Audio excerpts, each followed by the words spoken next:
Bonsoir à tous, nous sommes ensemble pour notre émission politique spéciale élection départementale des 20 et 27 juin. Nous nous orientons vers le canton numéro 3, canton des Abîmes, un canton qui comprend la partie de la commune des Abîmes non incluse dans les cantons d'Abîme 1 et Abîme 2. Nous avons sur ce plateau un binôme composé de Josette Borel-Lincertin et de William Surdin. Alors il faut savoir que Josette Borel-Lincertin est chef d'établissement à la retraite. Elle a fait ses débuts en politique en 2004 aux côtés de Victorin Lurel et c'était pour les élections régionales. Elle a poursuivi en 2008 sur la liste des municipales d'Éric Jalton. En 2010, elle est repartie au régional, toujours aux côtés de Victorin Lurel. Et puis en 2015, aux élections départementales, la présidente de la collectivité départementale a été élue en 2015.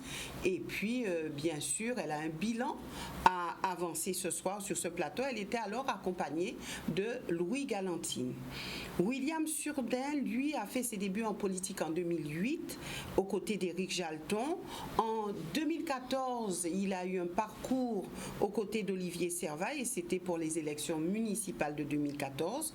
En 2015, il est parti aux élections départementales en tant que candidat libre, binôme, on va dire libre. Et puis en 2020, il s'est retrouvé aux côtés d'Éric Jalton pour les dernières élections municipales. Madame, monsieur, bonsoir et merci d'être avec nous. Je débuterai avec vous, Madame Josette Borel-Lincertin. Donc vous êtes sortante, vous avez été la présidente de la collectivité départementale avec Louis Galantine. Alors que s'est-il passé? Est-ce qu'on peut dire que vous avez eu à travailler ensemble avec Louis Galantine et que vous avez un bilan partagé? Nous avons, je pense que j'ai travaillé avec l'ensemble des conseillers départementaux. La partie dite majorité, celle qui a fait de moi la présidente du conseil départemental, parce qu'avant d'être présidente, on est d'abord conseillère départementale. Donc je suis conseillère départementale du canton, comme Louis Galantine, à qui j'ai confié un certain nombre de commissions qui faisaient partie de la commission permanente. Donc je crois que le bilan qui est mon bilan est le bilan de l'ensemble des conseillers départementaux, puisque je rappelle que pendant toute la mandature, je n'ai pas eu de vote contre, je n'ai pas eu d'opposition, parce que j'ai eu, et tous nous avons eu, l'intelligence de dire que notre seule boussole, notre seul dénominateur commun, c'est notre pays Guadeloupe, c'est notre Guadeloupe.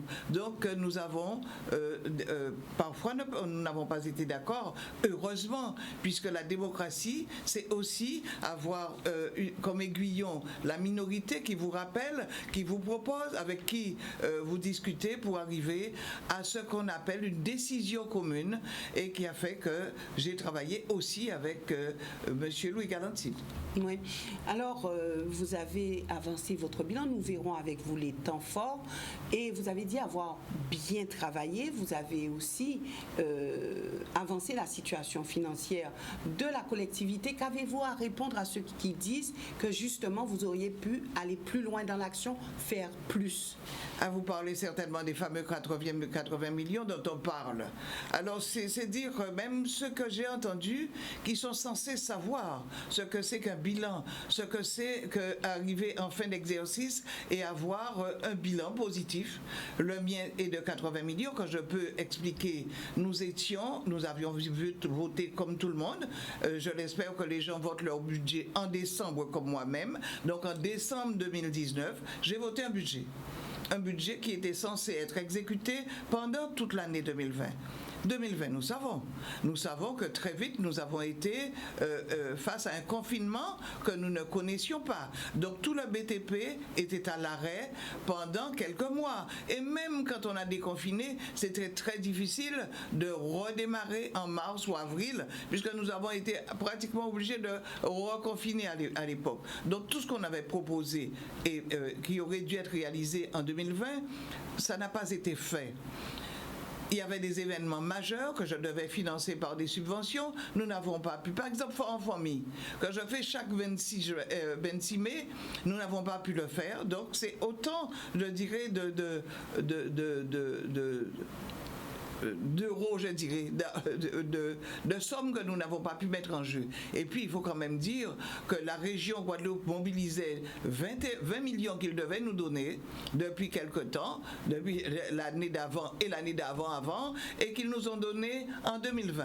Si bien que j'arrive avec un résultat, ça s'appelle un résultat, et non un excédent, un résultat en 2020, fin d'année 2020, de 80 millions. Mais je précise que ces 80 millions de 2020 ont déjà été, je dirais, remobilisés sur les mêmes projets en 2021 dans ce qu'on appelle un budget supplémentaire, le BS. Ceux qui parlent pour montrer, ils ont aussi, je crois même que la région a un excédent de 35 millions. Donc, vous voyez, il y aura, heureusement que nous avons cet excédent, puisque nous pouvons aussi dire que nous sommes l'une des collectivités où la capacité de désendettement, c'est-à-dire que le désendettement, c'est-à-dire combien d'années pouvez-vous mobiliser le crédit, sur combien d'années allez-vous rembourser le crédit. Nous sommes à 2 ans, je dirais 2 ans, alors que d'autres collectivités, c'est 6 ans, parfois plus. Donc, nous avons été, je dirais, exemplaires dans la gestion de notre budget tout au long de ces 6 ans. Alors, avant de passer la parole à William Surdin, autre question, et vous êtes là pour répondre un petit peu à ce qui se dit, aux interrogations des Guadeloupéens. Pourquoi vous êtes présenté aux 2 élections, départementales et régionales? Je répondrai d'abord pour le canton 3. J'ai été élue, non pas présidente. La présidence, ça se décide dans l'hémicycle. Je suis la conseillère départementale du 3e canton. Avec le bilan qui est le mien, avec les exigences qui sont les miennes, avec, je dirais, les exigences même du terrain. Quand on fait de vous une conseillère départementale, on vous donne l'occasion de servir. J'ai servi le canton, je l'ai servi, je pense, avec rigueur, avec humilité, avec respect. Ce sont mes guides, je dirais, j'ai servi. Il était normal que je revienne devant les électeurs du 3e canton et leur dire, voilà ce que j'ai fait.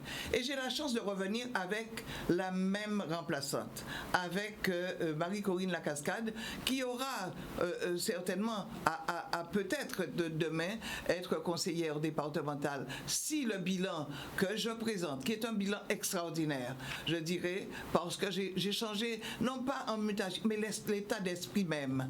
Quand j'ai été élu le 2 avril 2015, j'ai entendu mon collègue de région dit que c'était une mascarade et que ça allait être un grand CCAS. Nous avons montré, et tous ensemble, majorité et minorité, nous avons montré, j'ai montré que le conseil départemental, en dehors d'être un grand CCAS et sa mission, nous avons été un donneur d'ordre, puisque chaque année, depuis que je suis là, c'est 100 millions à 120 millions d'euros que nous mettons en investissement sur les grands chantiers dont je vais parler certainement. Donc, je dirais aux électeurs du canton 3, je suis venu aux élections pour vous dire ce que j'ai fait. Aller en région, aux élections régionales, c'est, je dirais, être choqué par ce que nous vivons actuellement en Guadeloupe. Les mots MAUX de la Guadeloupe, je ne pouvais rester insensible, d'autant plus que j'avais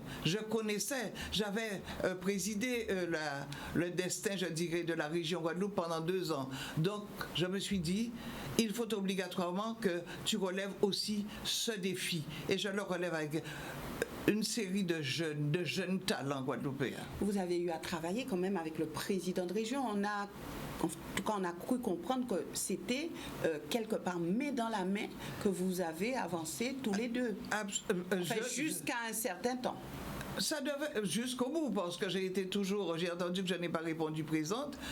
Le seul petit problème, qui était certainement le problème majeur, c'était le problème au début de la mandature, où Monsieur le Président de région voulait, je dirais, ne pas tout verser sous la taxe des carburants.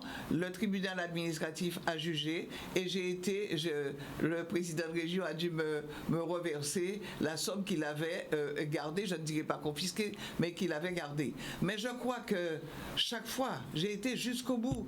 Je pourrais parler de l'eau au conseil départemental jusqu'en 2018. De 2015 à 2018, j'ai été la seule collectivité à dire qu'il faut obligatoirement accompagner les EPCI. Le président de région est arrivé au 1er janvier 2018. Mais nous avons travaillé ensemble. Je ne peux pas dire que le président de région et moi-même, nous n'avons pas travaillé ensemble. J'ai contesté un certain nombre de choses. Je n'étais pas d'accord avec lui sur certaines décisions prises, mais je crois qu'on ne m'a jamais, en 5 ans, entendu critiquer son action sur le terrain. Ce n'était ma déontologie, c'était faire en sorte que de ne pas critiquer pour critiquer. Voilà. Maintenant, William Jourdain, vous avez fait vos débuts en politique en 2008. On va dire que là, vous avez choisi votre cap, vous avez choisi vraiment d'accompagner Madame Borel-Lincertin. Oui, permettez-moi. C'est un choix, je parle bien de choix. Oui, je tiens à dire bonsoir aux téléspectateurs de Canal 10. Permettez-moi, dans un premier temps, d'affirmer et de dire un bon rétablissement à Éric Jalton, le maire de la ville des Abîmes, puisque c'est vrai qu'il est important que Éric Jalton, notre leader, vous savez, nous soutient sur cette élection. Donc pour moi, il était important de souligner. Expliquez-vous quand même pour ceux qui ne savent pas. Comment ? Expliquez pour ceux qui ne savent pas. Alors un bon rétablissement. Oui, parce que c'est vrai qu'il est vrai que le maire des Abîmes a été convoqué, être entendu, parce qu'il faut connaître quand même la genèse quand même de l'histoire, puisque c'est vrai que en 2015, le maire des Abîmes 2014 a été élu. Simplement, il y a eu un recours qui a été fait contre Éric Jalton, mais il faut être quand même clair dans le discours, puisque c'est une affaire qui a été jugée et l'affaire a été classée et il y a eu un prononcé de non-lieu concernant cette affaire. Donc en fait, il y a eu après un appel. Donc je dis que c'est un acharnement contre Éric Jalton. Donc il est important pour moi de dire mon soutien à Éric Jalton dans cette épreuve. Bon rétablissement, on a vraiment cru qu'il était malade. Mais vous savez, hier, il y a quand même eu un malaise. Donc il est important quand même de dire qu'une garde à vue, ce n'est pas toujours quelque chose d'évident. Mais simplement, nous faisons confiance à la justice. Nous savons effectivement que la justice fait son travail et que nous sommes sereins sur la suite des événements. Alors, c'est vrai qu'aujourd'hui, il y a beaucoup de choses qui sortent, des affaires qui sortent, etc. Et je serais tentée de vous dire, comment pensez-vous convaincre cette population? Comment pensez-vous faire en sorte que cette population puisse avoir confiance dans les élus que vous êtes, vu le climat qui existe aujourd'hui, puisque la présidente du département, elle aussi, était entendue, et d'autres. Donc on se demande comment s'en sortir. Je laisserai William. Alors vous pouvez réagir aussi. Hein. Non, William, je vais d'ailleurs planter le décor pour te permettre de réagir. Je voudrais clarifier. Ce qui m'a emmené, c'est un problème administratif. C'est un syndicat qui, j'ai eu droit à un tract par semaine pendant 5 ans. Et il fallait obligatoirement arriver à faire en sorte que je vacille. Je n'ai pas vacillé, puisque je suis sereine. Je suis, pour employer un mot très à la mode, je suis clean. Donc, je suis sereine, mais c'est vrai que ça a été quand même pour moi un choc. Et nous pensons, nous en avons discuté, que pour Éric Jalton aussi, c'est certainement très difficile à admettre, et c'est très difficile. Donc, William, tu peux répondre. Voilà. Donc, il est vrai qu'aujourd'hui, beaucoup de concitoyens tournent le dos à la politique. Parce qu'il y a une question d'éthique. Il y a une question d'éthique. Et il est important de voir que lors d'une élection, on met un homme en place ou une femme en place pour pouvoir diriger les affaires du pays. Jusqu'à aujourd'hui, Éric Jalton, qui a été mis en place, tout le monde est unanime à dire qu'Éric Jalton a travaillé pour la ville des Abîmes et pour Cap Excellence. Madame Borel Lincertin a été mise en place en tant que conseiller départemental, puis en tant que présidente du conseil départemental, et Mme Borel n'a pas failli à sa mission, puisque aujourd'hui, l'ensemble des conseillers départementaux sortent avec un bilan positif. Tout le monde a pu voir effectivement les réalisations des conseillers départementaux, puisque c'est un bilan général. C'est vrai que la présidente est présidente, elle défend le bilan, mais c'est le bilan de l'ensemble des conseillers départementaux. Donc pour moi, il est important de faire le distinguo, c'est-à-dire qu'il y a un certain nombre d'hommes et de femmes politiques qu'on met en place pour travailler pour le pays. Et aujourd'hui, on peut identifier clairement les élus qui ont travaillé pour le pays en jugeant sur pièces. Donc il est important que une fois les élections passées, qu'on puisse se remettre au travail pour le pays Guadeloupe. D'accord. Et avant d'arriver... En toute transparence, c'est la transparence qui est importante. Dire ce que l'on fait, faire ce que l'on dit. Voilà ce lien-là qui va réconcilier, je crois, les Guadeloupéens et surtout la jeunesse avec les élus que nous sommes. Avant de poursuivre avec vous sur le bilan, les temps forts de votre bilan, et puis voir ce que vous souhaitez faire si vous êtes élu, j'aimerais vous laisser une citation et vous aurez à nous donner votre avis dessus. Et justement, ce que William Surdin vient de dire permet de rebondir à partir de cette citation. Une citation qui nous vient de Jacques Chirac, un homme que vous avez certainement connu, un homme que vous avez suivi aussi, peut-être dans son action de président de la République française. Et il dit, il est beaucoup plus important de sanctionner un responsable que de sanctionner quelqu'un qui a moins de raisons d'être exemplaire. Alors, est-ce que Jacques Chirac a raison? Est-ce que vous partagez ou est-ce que vous trouvez que, bon, c'est aller un petit peu fort?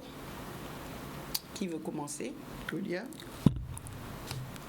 Sanctionner un responsable, c'est, je pense, la chose la plus facile à faire, puisque c'est la personne la plus exposée, c'est la personne qui a les responsabilités, et c'est également la personne qui prend les décisions. Donc c'est beaucoup plus facile de taper sur le responsable.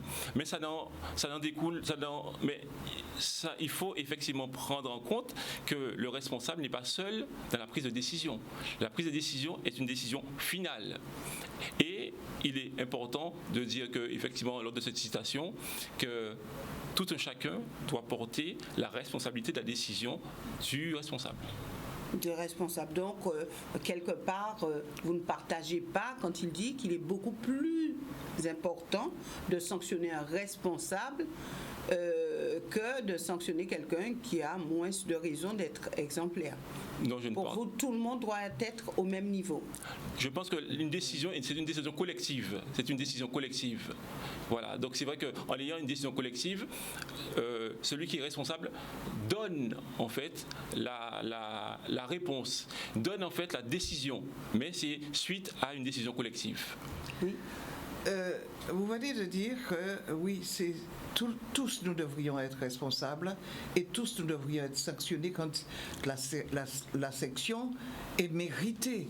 D'ailleurs, un responsable politique, un responsable en général, quand il prend une décision, le plus souvent, il sait qu'il va être jugé, il va être sanctionné et il doit assumer. Assumer en se disant, je suis passé à côté.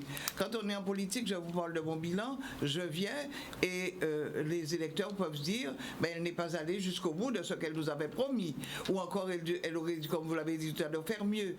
On est là pour dire qu'on a fait pour le mieux, on a été rigoureux, on a été, je dirais, jusqu'au bout des possibilités, et c'est ce que l'on demande, par exemple, puisque nous sommes en politique, c'est ce qu'on demande à un élu.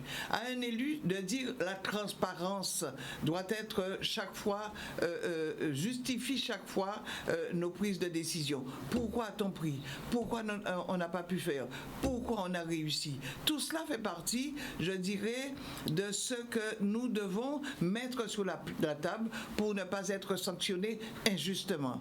Parce que quand on a fauté, et beaucoup le savent et beaucoup l'assument. Je crois que nous devons obligatoirement être capables d'assumer et de prendre les risques, certes. Mais est-ce qu'un responsable doit être exemplaire? Ça devrait être. Mais est-ce qu'on peut, je dirais, on est des hommes, on est même, je dirais presque, je dirais susceptible à peut-être vaciller. Vaciller comment? C'est-à-dire, je dis bien, ne pas mettre la main là où il ne faut pas, dans le pot de confiture, comme on dit. Je crois que oui, quand on s'agit d'un élu, on doit être irréprochable dans la gestion du quotidien, dans la gestion des fonds publics.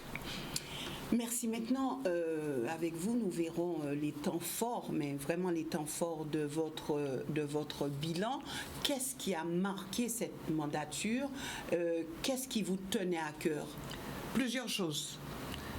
Je me rappelle en 2016, quand un jeune du lycée a été tué par un autre jeune.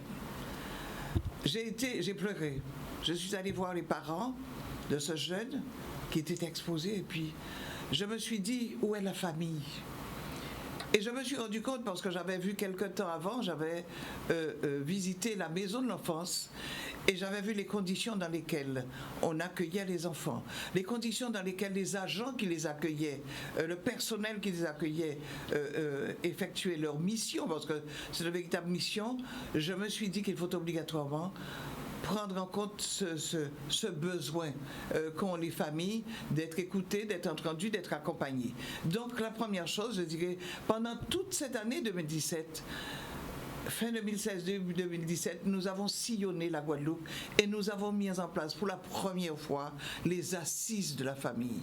Et ça me permet de dire un grand merci aux agents du département qui ont compris ce que je voulais tout de suite, faire en sorte de remettre l'humain, de remettre la famille au centre de mes préoccupations. Si bien que nous avons eu les assises de la famille chaque mercredi, pendant un an, chaque samedi, nous avons sillonné l'ensemble des communes, Île du Sud comprises, pour rencontrer les familles. Donc la famille écouter. Au cœur de votre action. Au cœur de mon action. Je crois que c'est le cœur de nos missions, même au conseil départemental, mais on n'avait jamais autant écouté les familles, et nous avons d'ailleurs conclu en proposant à notre ministre des Outre-mer de l'époque la conférence territoriale de l'action sociale et familiale, la CTASF. Et dans cette conférence, il y a le rectorat, parce que l'éducation est importante, il y a le conseil départemental, la CGSS, la CAF, l'UDAF, et j'en oublie certainement un, parce que nous étions 6, mais pour pouvoir, à un moment donné, s'asseoir autour d'une table et se dire, qu'est-ce que nous pouvons faire? Lorsque vous regardez la situation des familles guadeloupéennes, lorsque vous regardez cette société guadeloupéenne, est-ce que vous vous dites quelque part que vous avez pu aider certaines familles ou ces familles, ou est-ce que vous vous dites que la tâche était trop lourde, trop difficile, puisque les attentes sont sans cesse pressantes?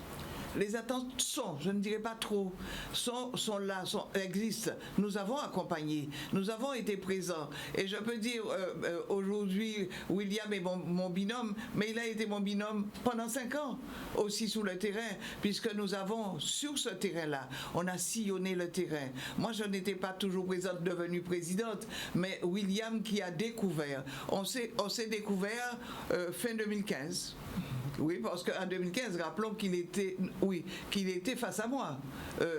Voilà. Donc, on s'est découvert et je lui ai demandé, William, je ne serai pas sur le terrain.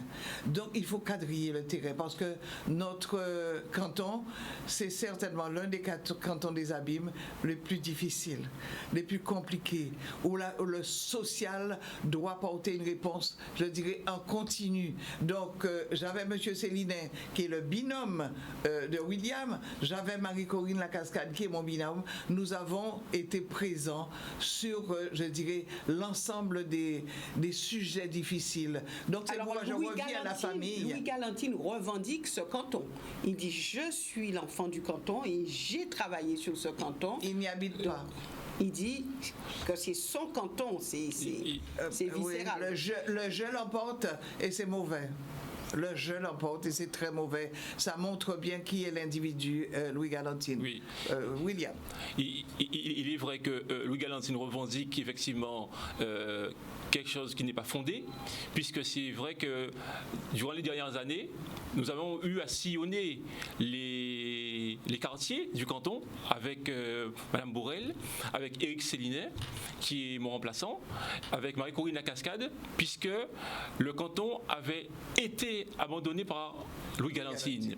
Donc, j'ai pris la cape du conseiller départemental aux côtés de Mme Borel pour accompagner les associations, accompagner les personnes en difficulté pour pouvoir les aider à monter des dossiers d'amélioration de l'habitat, les aides exceptionnelles d'urgence.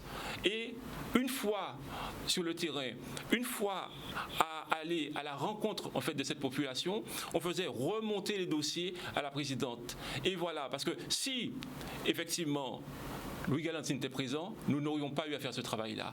Et c'est pour combler son absence que nous étions présents sur le terrain, aux côtés de la présidente, pour mener l'action du conseil départemental. D'accord. Alors, vous avez déjà avancé votre bilan et vous avez déjà aussi décliné ce que vous avez fait pour ce canton. Alors maintenant, est-ce que ça sera, si vous êtes élu, dans une continuité ou est-ce que vous avez décidé d'innover un petit peu dans l'action? Est-ce que vous avez décidé de revoir ce canton, puisqu'il y a eu certainement d'autres attentes pour pouvoir agir?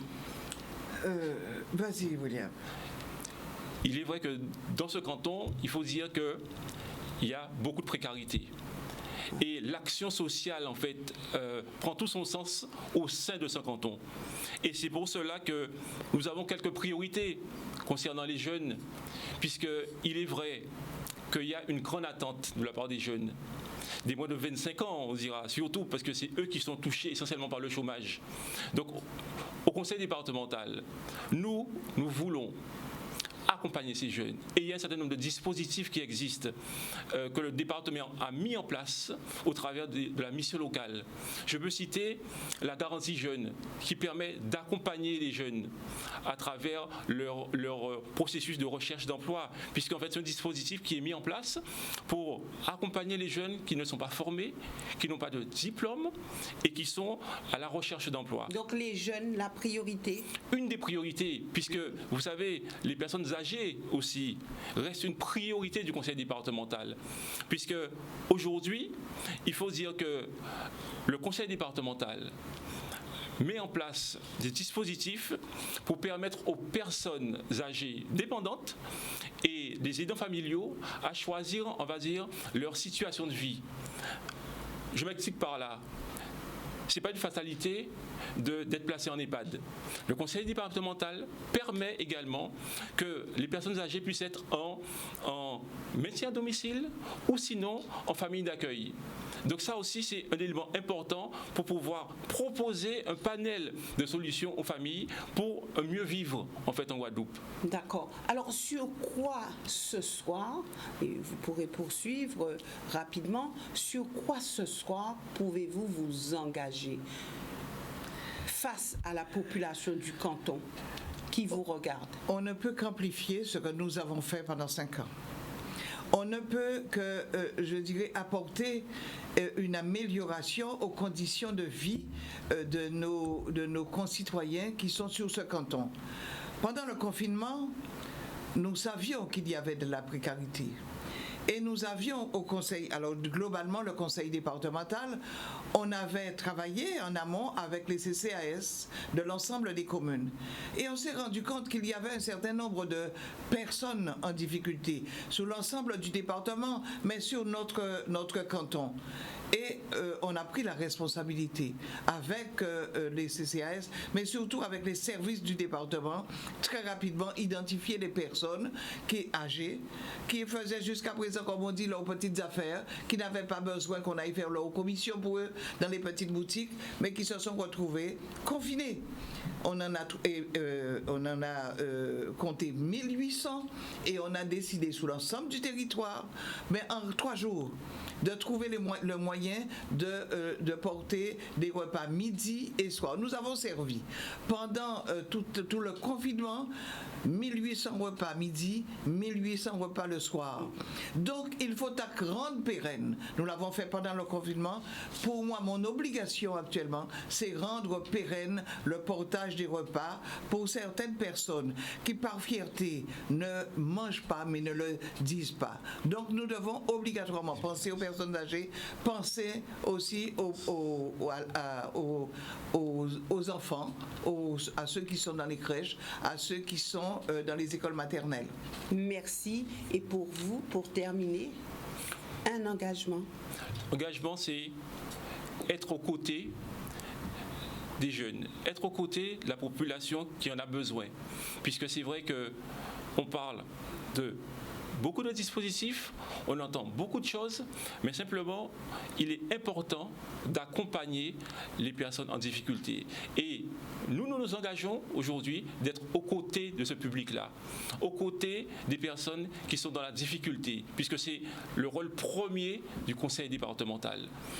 Merci à vous d'être venu sur ce plateau et puis vous aurez à cœur de continuer sur le terrain puisque la campagne bat déjà son plein et en tout cas en ce qui nous concerne, vous pourrez revoir cette émission demain à 9h30 et puis de toute façon sur le Facebook de Canal 10 et aussi sur YouTube et ainsi vous aurez toutes les émissions concernant ces élections départementales des 20 et 27 juin.